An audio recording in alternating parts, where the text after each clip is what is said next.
اللهم صل على سيدنا محمد اللهم صل على سيدنا محمد کی بات نہیں کہ صرف محبت تھی. اب تک اس کے میسج آتے کہ میں زندگی میں کسی سے متاثر نہیں ہوا, تم پہلے آدمی ہو جس سے میں متاثر ہوں, میں نے کوئی جادو کیا, صرف محبت. لوگوں کو محبت دو, قریب ہوں.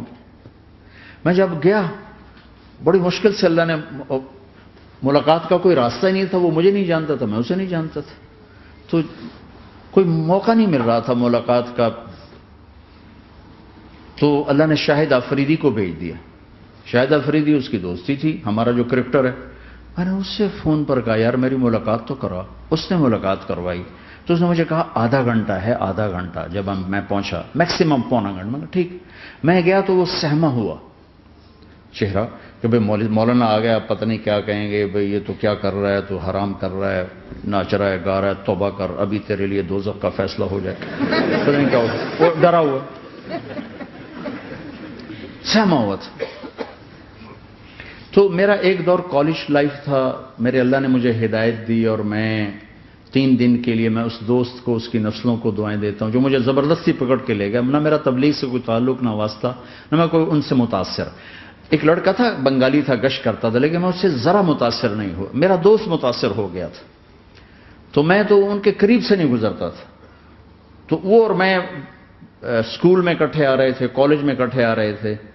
تو وہ متاثر ہوا, وہ 3 دن کے لیے جا رہا تھا, تو مجھے بتائے بغیر میرا ہاتھ پکڑ کے لے گیا. مجھے کام ہے, چلو میرے ساتھ.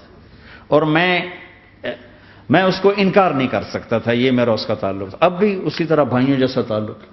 میں اس کا احسان ماں, مجھے زبردستی لے گیا. ہمارے پنجابی کی مثال ہے, کبے نو لت لگی, وہ سیدھا ہو گیا. وہ جو ہوتا ہے ہنچ بیک ہوتا ہے نا, اس کو کسی نے لات ماری تو سیدھا ہو گیا. مہربانی بھائی تیری لات سے میں سیدھا ہو گیا. تو مجھے تو وہ کبے والی لت پہ گئی. تو اللہ نے مجھے اس طرف لگا دیا. اور جب میری کالج لائف, میں نے کالج کا بہترین سنگر تھا, اسکول کا بہترین, یہ جنید جمشید کیا ہے جو اس زمانے میں یہ سارا کو اٹھایا میں نے سارا کیا ہے. تو اب وہ بیچارہ ایسے بیٹھا ہوا. تو میں نے اس سے بیٹھتے ہی فلموں کی باتیں شروع کر دی.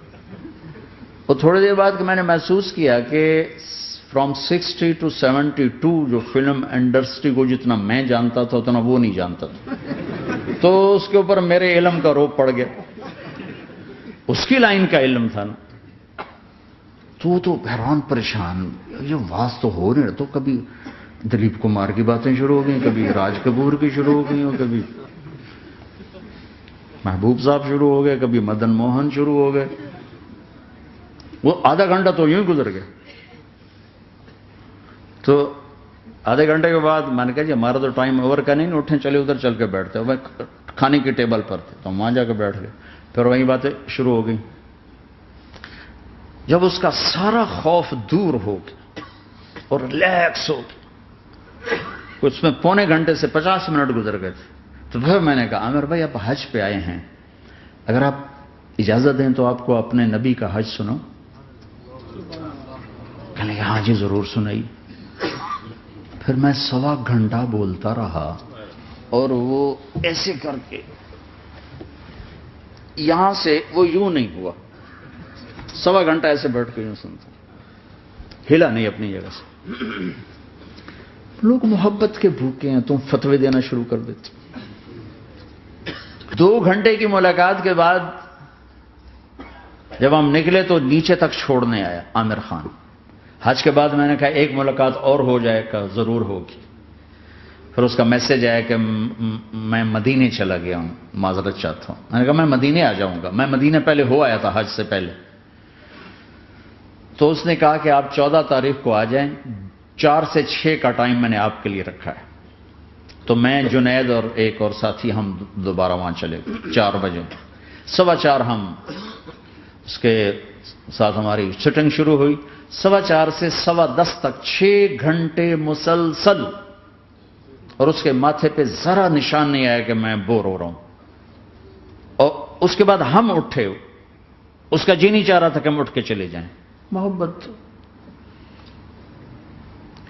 پھر ایک امتحان پڑ گیا. میں اجتماع میں تھا رائمنڈ کے پچھلے سال. اس کا میسج آ گیا میری فلم تلاش آ رہی، اس کی کامیابی کی دعا کرو. اے چنگی بڑی. میں کہا اب کیا کروں؟ جواب دینا بھی ضروری، دعا بھی نہیں ہو سکتی، کیا کروں؟ تو جب وہ میسج آیا تو میرے سامنے کوئی 10-12 علماء بیٹھے تھے. میں نے کہا بھائی یہ میسج ہے، اس کا جواب دو. کہا جی یہ ہمارا فیلڈ نہیں تمہارا ہے، تو ہی جواب دے. تو میں سارا دن سوچتا رہا، مجھے کوئی جواب سمجھ میں نہیں آیا کہ جان بھی بچ جائے، جواب بھی چلا جائے. پھر اگلا دن بھی گزر گیا، مجھے کچھ سمجھ میں نہیں آیا. میں عصر کا وضو کر رہا تھا، ایک دم اللہ نے ایک مضمون دل میں ڈالا. تو میں نے فوراً بیٹھ کے اس کو میسج کیا کہ عامر بھائی جو کریٹو ہوتا ہے نا ذہن، یہ اللہ کسی کسی کو دیتا ہے. تخلیقی ذہن یہ اللہ تعالیٰ کسی کسی کو دیتا ہے، ہر ایک کو نہیں دیتا. اور یہ اللہ کی بہت بڑی عطا ہوتی ہے. اور میں نے تمہارے ساتھ جو وقت گزارا اس میں نے دیکھا کہ اللہ نے تمہیں تخلیقی ذہن دیا ہے، تم کریٹر ہو. اور جو لوگ اس ٹائپ کے ہوتے ہیں وہ کامیابی ناکامی کی پرواہ نہیں کرتے، وہ اپنے کام سے کام رکھتے ہیں. آپ کا بھائی.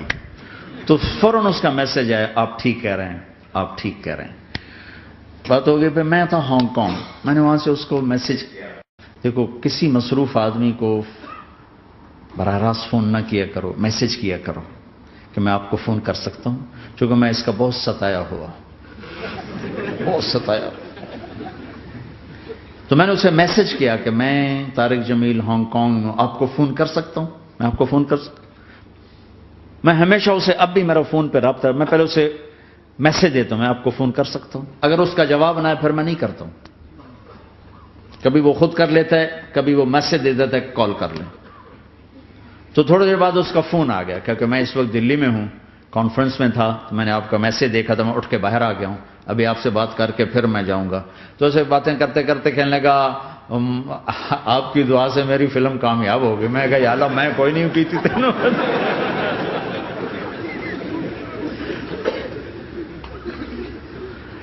بھائیو محبتیں بانٹو، نفرتیں تو پہلے ہی بہت پھیل چکی. نشہ پلا کے گرانا تو سب کو آتا ہے، مزہ تو تب